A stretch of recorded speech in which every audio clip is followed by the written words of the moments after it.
So I'm Ewan, pronouns are he, him.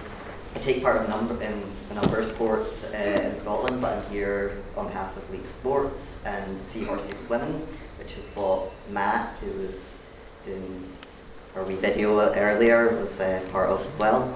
I've basically been swimming since before I could walk, for fun, with friends and family.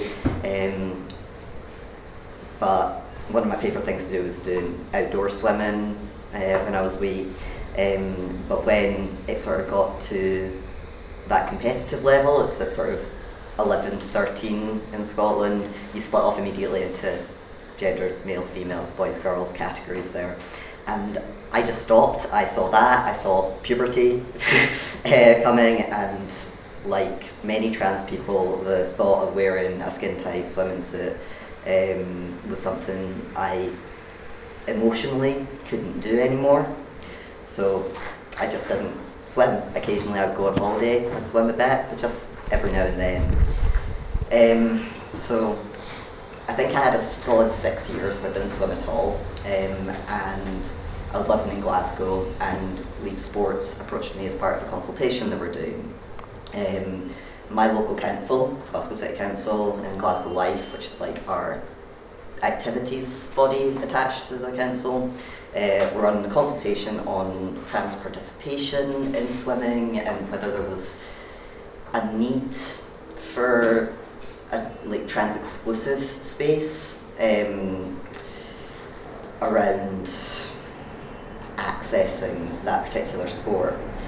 The results of that consultation were pretty stark. 50% of the trans people who responded who wanted to swim wouldn't go anywhere near a public pool. 22% of the respondents, of those who answered, hadn't swam in over 6 years despite wanting to, and that, funnily enough, was the exact amount of time it had been for me. So one of our local community organisers and a swimmer herself, Charlotte, went around setting up a dedicated swimming group for trans and non-binary and intersex people, which would meet just once a month at a pool where the staff had all been given trans-inclusive training and equalities training. The venue was completely booked to us, so it was just members of the group who were there.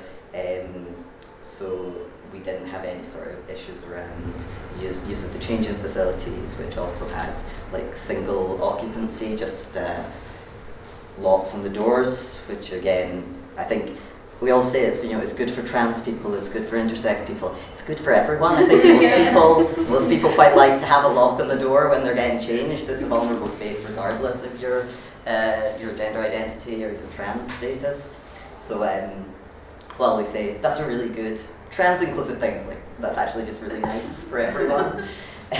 So that particular venue had all of that, and it worked in terms of creating a safe environment, in terms of getting people into the pool and spending time with the community, because I think that's something that Matt mentioned during the video, if you picked it up, is he hadn't been swimming with people. Now, I'm like the opposite of Matt. If Matt had been willing to go with someone, I would be like, go with me, because I don't like swimming in public spaces alone. I like to have someone who I can like throw in front of me. But a lot of the community do just sort of in and out, try and sort of hide away. Whereas in this space, we were getting together, we were having a laugh. Some of us were training hard, some of us were just sort of learning to swim. It was inclusive of abilities and identities, and it was just a really positive space. As I say, only took place once a month, and one of the major sort of problems with anything like that is funding. So we did ask for like a small contribution for people coming, but it was only £3, which was affordable, and we had a subsidy. We would pay for people who couldn't afford to come, but those donations were never going. If we'd wanted it to cover booking the venue, it would have had to be like £20 per person, which would have been much too high. So we were we had to rely on just... People also had costs of coming from the region.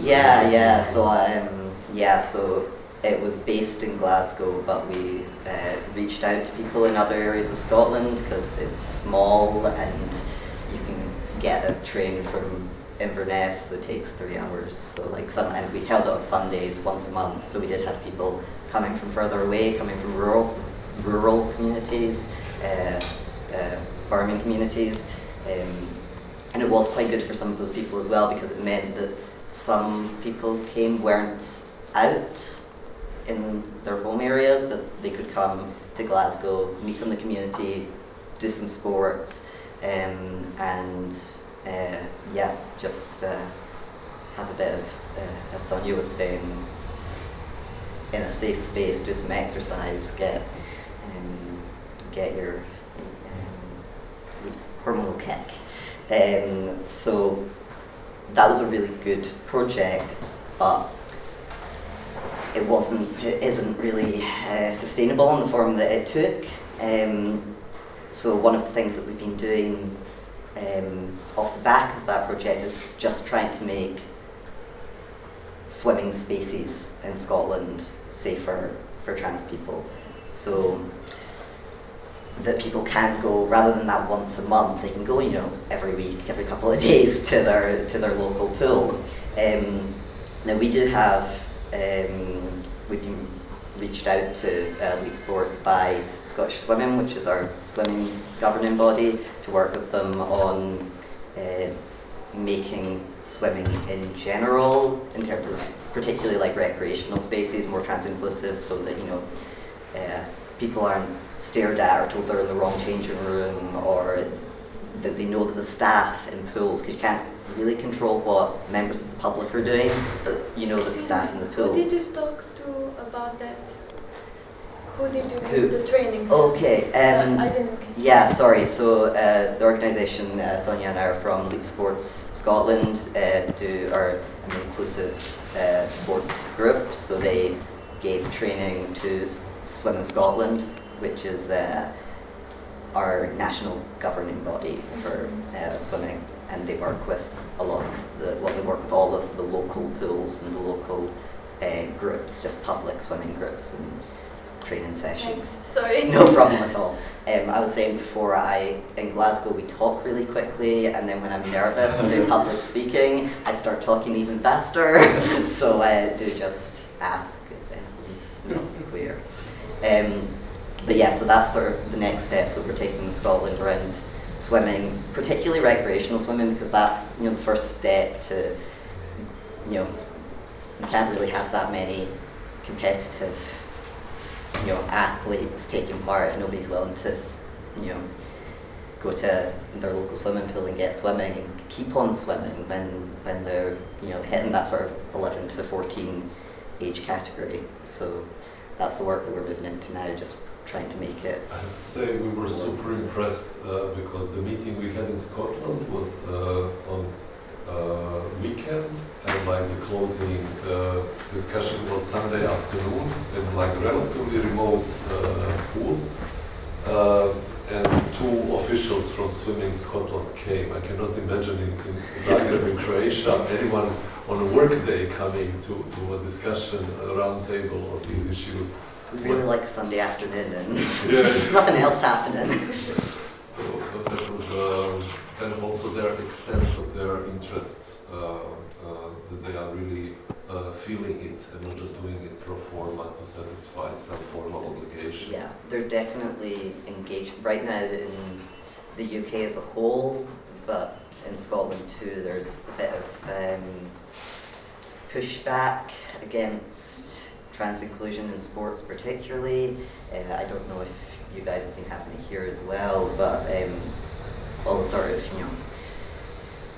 particularly tennis stars and things like that, but there's a trans cyclist who's been quite viciously attacked in the British press recently, and that's made this a really contentious, a really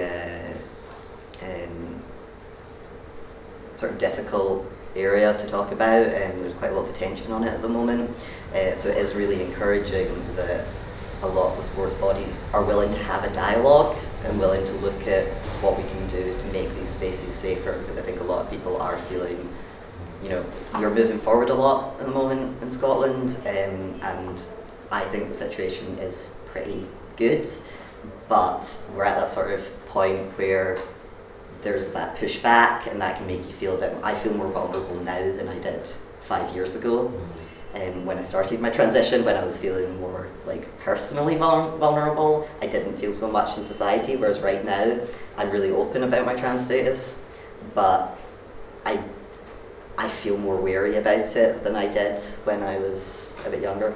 So just because of the national conversation at the moment is so focused on that.